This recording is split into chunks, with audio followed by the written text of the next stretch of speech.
जय हिंद मित्रों, आप सभी का अग्निवीर फ्री एकेडमी में हार्दिक स्वागत है। मित्रों, हमें आशा है कि आपकी तैयारी अच्छे से चल रही होगी।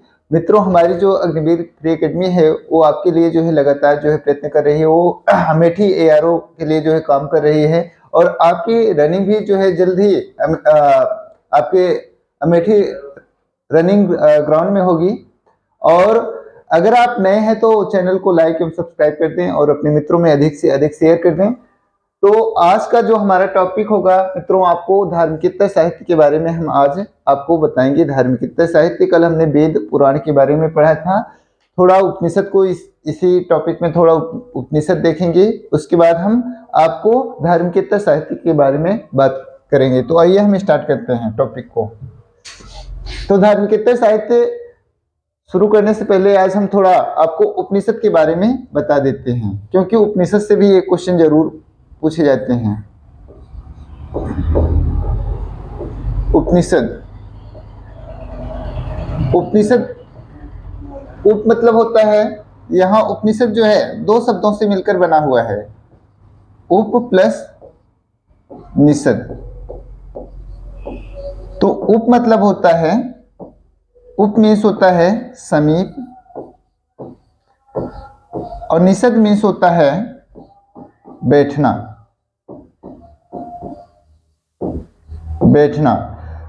तो प्राचीन काल में जो शिष्य होता था, प्राचीन काल में शिष्य ब्रह्म विद्या को प्राप्त करने के लिए, ब्रह्म विद्या को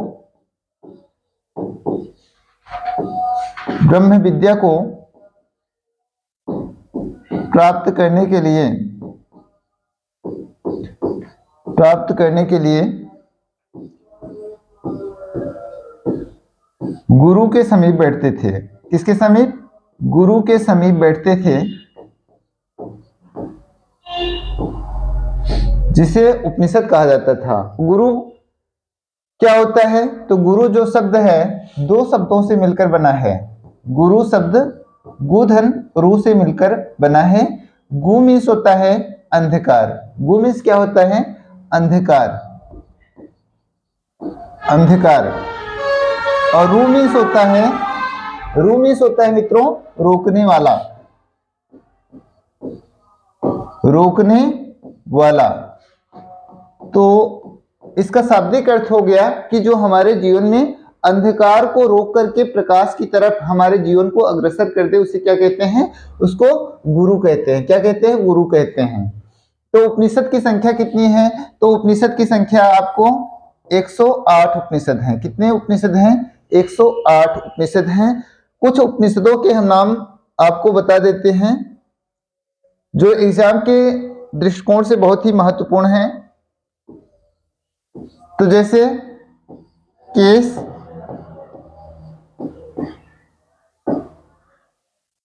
जैसे पहले आपको हम मुंडकोपनिषद बताएंगे। मुंडकोपनिषद से आपका जो राष्ट्रीय वाक्य है सत्यमेव जयते लिया गया है। मुंडकोपनिषद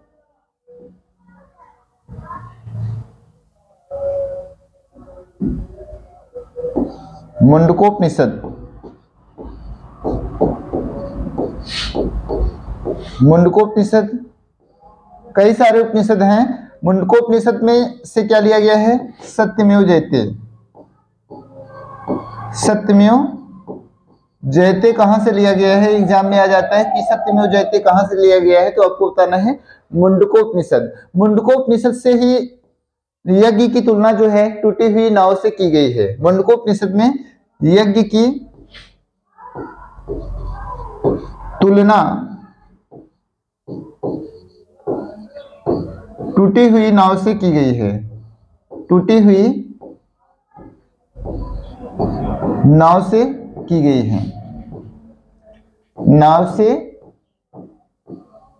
है। तो इसको याद कर लीजिएगा।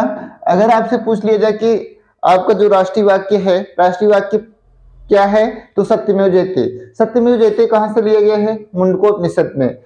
आपसे अगर एग्जाम में पूछ लिया जाए कि किस एक क्वेश्चन आया भी है, पूछा इस तरह से गया है कि किस उपनिषद में यज्ञ की तुलना जो है टूटी हुई नाव से की गई है, तो आपको बताना है मुंडकोपनिषद से। अगला है जबालोपनिषद। जबालोपनिषद से चारों आश्रम लिए गए हैं। जबालोपनिषद, जबालोपनिषद, जबालोपनिषद से क्या लिया गया है, तो आपके जो है चारों आश्रम लिए गए हैं। चारों आश्रम कौन कौन से हैं?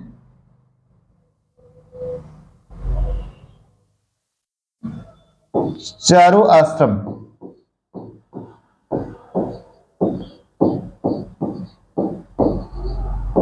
चारों आश्रम कौन कौन से हैं? तो चार आश्रम इस प्रकार से हैं।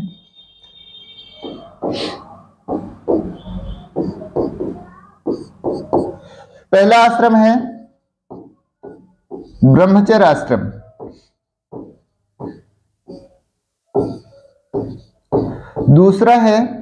दूसरा आश्रम है गृहस्थ आश्रम। गृहस्थ आश्रम। तीसरा है आपका वानप्रस्थ आश्रम।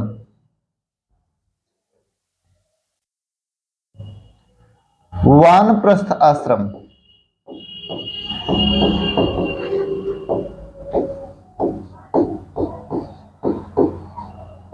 चौथा जो आश्रम है वो आपका संन्यास आश्रम है। संन्यास आश्रम। तो अगर आपसे एग्जाम में पूछ लिया जाए कि आश्रम कितने होते हैं, तो आपको बताना है आश्रम 4 होते हैं। पहला आश्रम है ब्रह्मचर्य आश्रम, दूसरा है गृहस्थ आश्रम, तीसरा है वानप्रस्थ आश्रम, चौथा है संन्यास आश्रम। आगे देखते हैं कि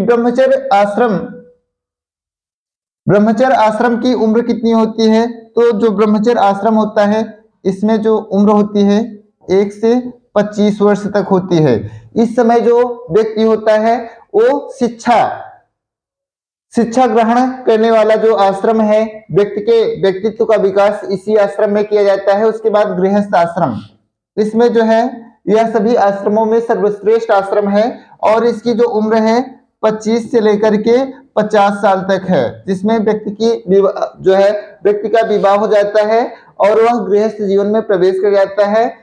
और वानप्रस्थ जो आश्रम है उसकी जो उम्र है 50 से लेकर के 75 वर्ष तक होती है और संन्यास का 75 से 100 तक होती है।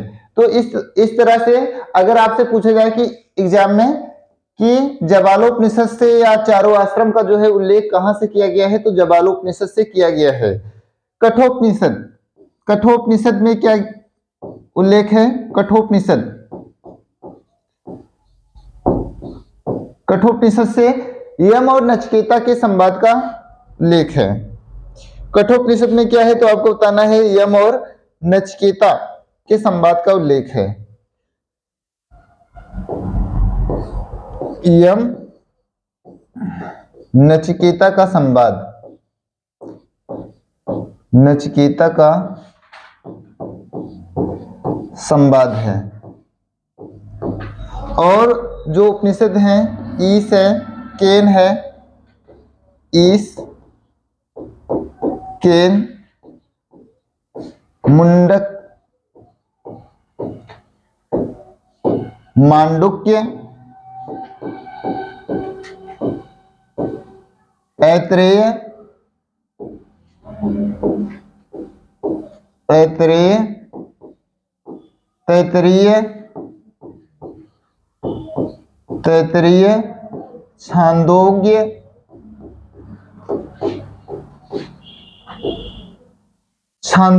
ये सारे उपनिषद के नाम हैं। तो अगर आपसे पूछ लिया जाए कि शिक्षा शब्द की उत्पत्ति किस उपनिषद से की गई है, तो शिक्षा जो शब्द है इसकी उत्पत्ति, शिक्षा की उत्पत्ति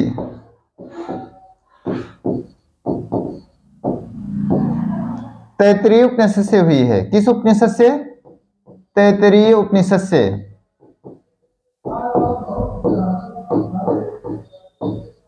शिक्षा शब्द की उत्पत्ति कहां से हुई है, तो आपको बताना है तैत्तिरीय उपनिषद से।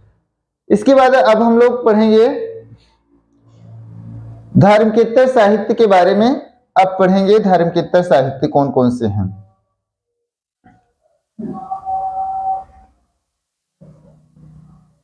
तो यहां हम धर्मकेतर साहित्य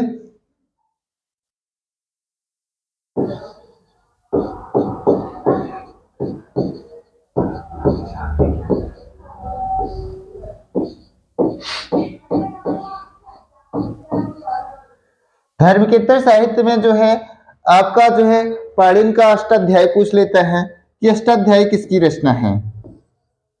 अष्टाध्यायी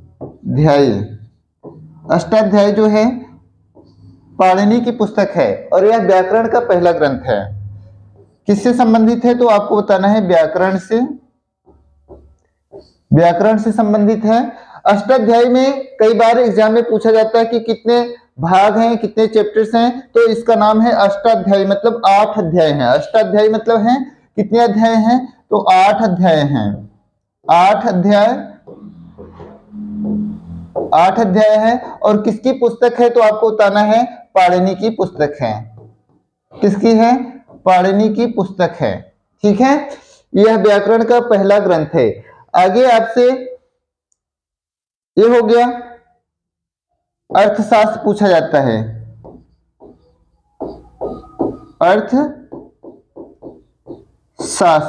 अर्थशास्त्र जो पुस्तक है यह जो है राजनीति से संबंधित है। राजनीति से संबंधित है, नाम तो अर्थशास्त्र है मगर राजनीति से संबंधित है। राजनीति से संबंधित है।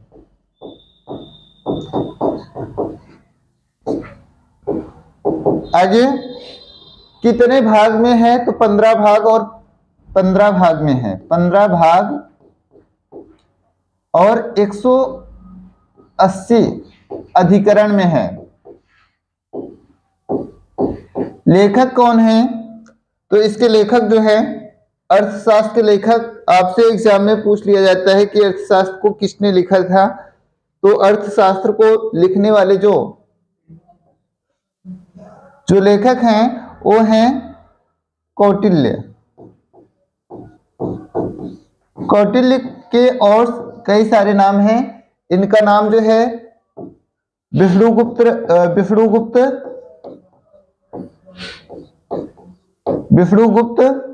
चाणक्य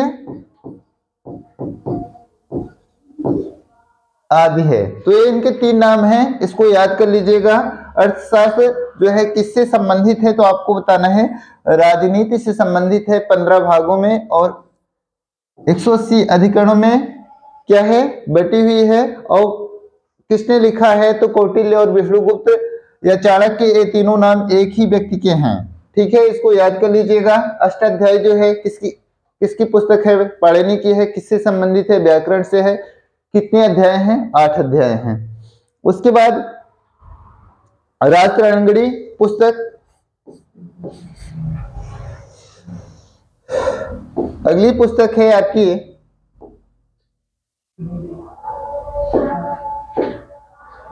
अगली जो पुस्तक होगी वो है राजतरंगिणी।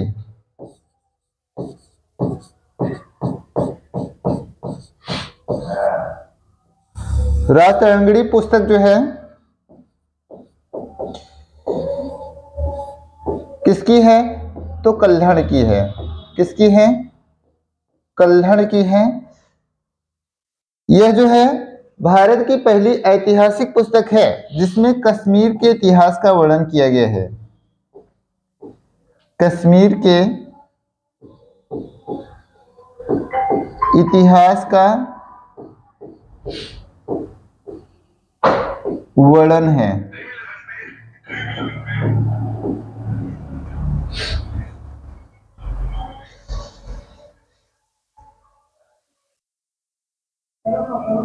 आगे मैत्रेयी संहिता। मैत्रेयी संहिता में जो है संहिता में स्त्री की मैत्रेयी संहिता में जो है स्त्री की सर्वाधिक गिरी हुई स्थिति के बारे में वर्णन मिलता है। सर्वाधिक गिरी हुई स्थिति के बारे में जानकारी मिलती है। सर्वाधिक गिरी हुई स्थिति जो है स्त्री का जो है किस उपनिषद में है?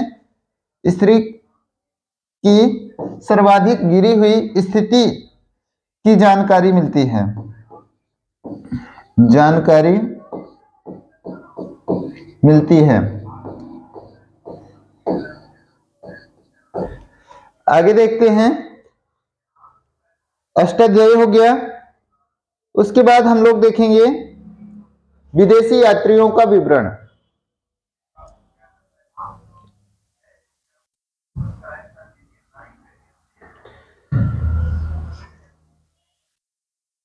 विदेशी यात्रियों का विवरण।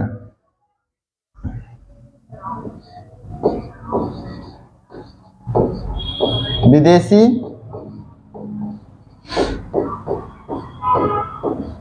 यात्रियों का विवरण। इसमें हम यह देखने का प्रयास करेंगे कि कौन कौन से लोग किस देश से आए थे और इन्होंने क्या लिखा है, उनके बारे में बात करेंगे। तो एक पुस्तक और हमको आपको बताना था, चचनामा। नोट कर लीजिएगा यहीं पर, चचनामा पुस्तक जो है, चचनामा पुस्तक जो है किसकी है? तो अली अहमद की है। अली अहमद की है, और जिसमें किसके बारे में बताया गया है? तो सिंध विजय के बारे में, अरबों के सिंध विजय के बारे में उल्लेख है। सिंध विजय के बारे में उल्लेख है। विजय के बारे में उल्लेख है। ठीक है। तो विदेशी यात्रियों में हम देखेंगे पहले जो है टीसीएस के बारे में। टीसीएस, टीसीएस कौन थे? तो ये जो थे ईरान के राजवैद थे। टीसीएस कौन थे? तो ईरान के राजवैद थे। ईरान के राजवैद थे, और इन्होंने भारत के बारे में जो लिखा है वो आश्चर्यजनक कहानियों से परिपूर्ण है। ईरान के राजवैद थे, इन्होंने जो लिखा है वो आश्चर्यजनक है। इसको लिख लीजिएगा, आश्चर्यजनक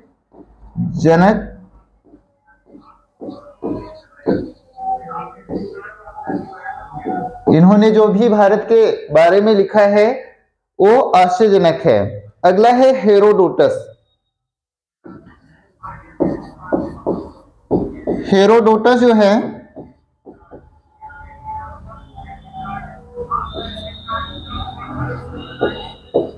हेरोडोटस जो है ये यूनान के थे। कहाँ के थे? यूनान के थे, भारत नहीं आए थे, मगर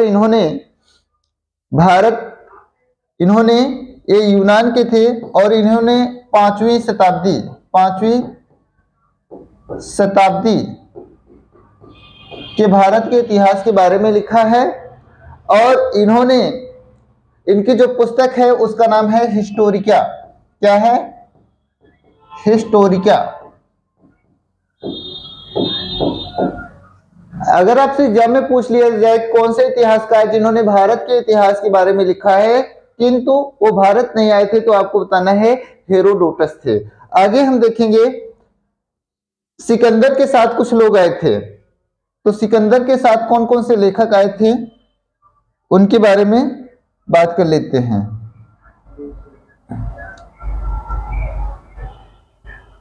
निरियाकस,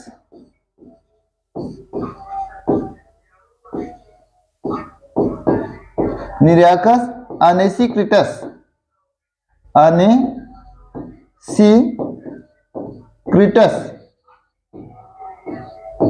अरिस्टोबुलस,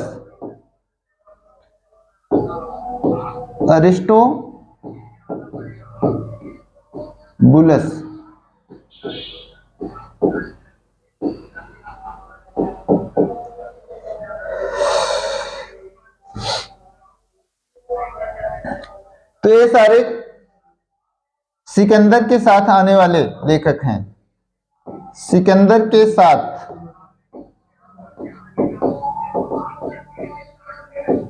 आने वाले लेखक। कई बार एग्जाम में पूछा गया है कि सिकंदर के साथ कौन कौन से लेखक आए थे, तो आपको बताना है निरियाकस आए थे, अनेसिक्रिटस आए थे, अरिस्टोबुलस आए थे। आने वाले लेखक, तो इन तीनों के नाम आपको याद कर लीजिएगा। टीसीएस कहाँ के थे? ईरान के राजवैद्य थे। हेरोडोटस जो है, इन्हें इतिहास का पिता कहा जाता है, यूनान के थे। 5वीं शताब्दी के भारत के बारे में इन्होंने लिखा था। निरियाकस और अनेसिक्रिटस, अरिस्टोबुलस ये सिकंदर के साथ आने वाले लेखक थे। अगला है मेगास्थनीज। मेगास्थनीज, मेगास्थनीज के बारे में। मेगास्थनीज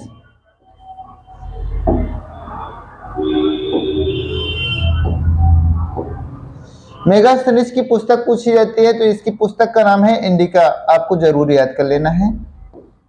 इंडिका पुस्तक किसकी है? तो इंडिका पुस्तक जो है मेगास्थनीज की है। ठीक है, मेगास्थनीज की है। यह सेलुकस निकेटर का राजदूत था। किसका राजदूत था? यह जो है सेलुकस निकेटर का राजदूत था। सेलुकस निकेटर का राजदूत था। निकेटर का राजदूत था। और चंद्रगुप्त के दरबार में आया था। लिख लीजिएगा, चंद्रगुप्त के दरबार में आया था। ठीक है, चंद्रगुप्त मौर्य के दरबार में आया था। चंद्रगुप्त मौर्य किसके दरबार में आया था? तो चंद्रगुप्त मौर्य के बारे में आपको, चंद्रगुप्त मौर्य,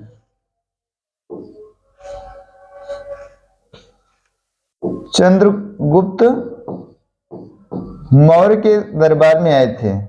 मौर्य के दरबार में आए थे। ठीक है, मेगास्थनीज हो गए। आगे जो हमारे हैं डायमेकस है। डायमेकस जो है, डायमेकस जो है कौन थे? तो यह सीरिया के राजा अंतियोकस के राजदूत थे। अंतियोकस के राजदूत थे। अंतियोकस के कौन थे? तो अंतियोकस के राजदूत थे। ठीक है, तो इसमें आपको मेगास्थनीज, हेरोडोटस, सिकंदर, ये सारे आपको इंपॉर्टेंट है, इनको याद कर लीजिएगा।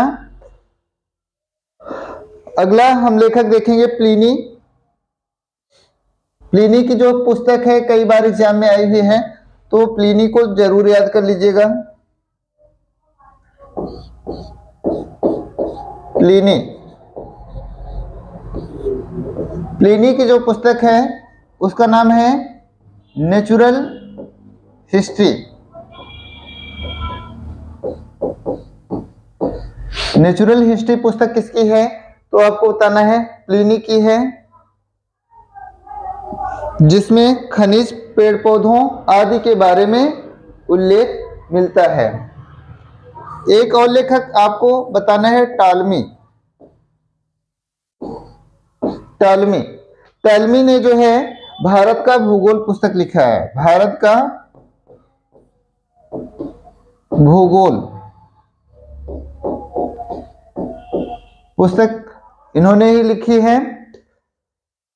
आगे हम लोग देखेंगे एक पुस्तक जो है पेरिप्लस ऑफ द एरिथियन सी मिलती है, जिसके लेखक के बारे में जानकारी नहीं मिलती है। पेरिप्लस ऑफ एरिथियन सी, एरिथियन सी जो पुस्तक है, इसके बारे में लेखक जो है अज्ञात।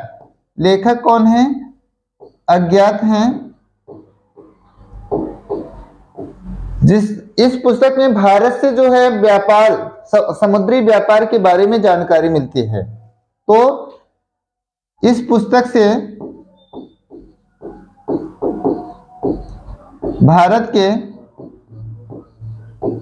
समुद्री व्यापार के बारे में जानकारी मिलती है। व्यापार के बारे में जानकारी मिलती है, व्यापार के बारे में जानकारी मिलती है, तो इसको आप नोट कर लीजिएगा।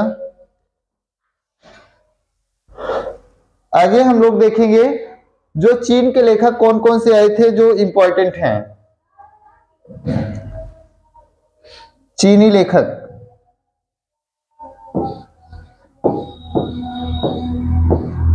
चीनी लेखक कौन कौन से थे? तो चीन के लेखक कौन कौन से आए थे? तो आपको पहला फाहियान,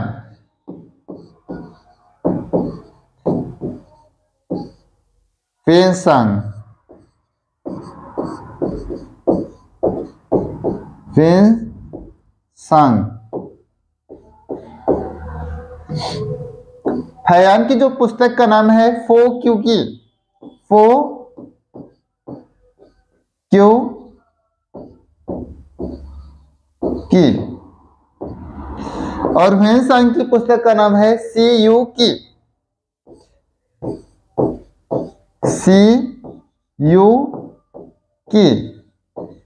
ये चीन के लेखक थे, भारत क्यों आए थे? तो भारत से जो है बौद्ध धर्म के बारे में जानने के लिए आए थे। तो इनके बारे में हम लोग, फाहियान जो है चंद्रगुप्त द्वितीय के दरबार में आए थे, चंद्रगुप्त द्वितीय के दरबार में आए थे, चंद्रगुप्त द्वितीय के दरबार में आए थे। फेनसांग जो है ये हर्षवर्धन के राजा हर्षवर्धन के समय आए थे, हर्षवर्धन के दरबार में आए थे। एक संयुगल लेखक भी आए थे,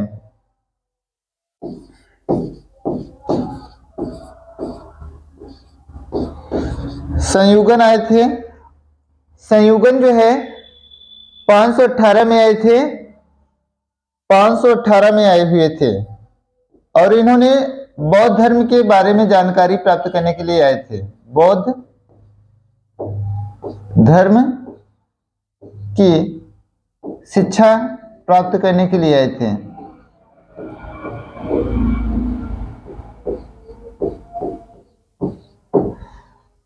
तो फाहियान की पुस्तक फो क्यू की है, किसके दरबार में आए थे? चंद्रगुप्त द्वितीय के दरबार में आए थे। फेनसांग जो है, जिन्हें यात्रियों का राजकुमार भी कहा जाता है, नीति का पंडित भी फेनसांग को कहा जाता है। तो यात्रियों का राजकुमार किसको कहा जाता है? तो यहाँ पर नोट कर लीजिएगा, यात्रियों का राजकुमार जो है फेनसांग को कहा जाता है, यात्रियों का राजकुमार। नीति का पंडित भी फेनसांग को ही कहा जाता है। संयुगन जो आए थे वो भारत से बौद्ध धर्म की शिक्षा के बारे में जानने के लिए आए थे। और एक और आए थे इत सिंह, 4 लेखक चीन से आए थे। इत सिंह,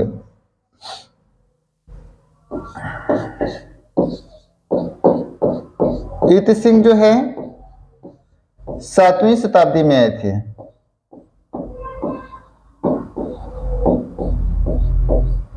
7वीं शताब्दी में आए हुए थे, और इन्होंने नालंदा और विक्रमशिला विश्वविद्यालय में, नालंदा एवं विक्रमशिला विश्वविद्यालय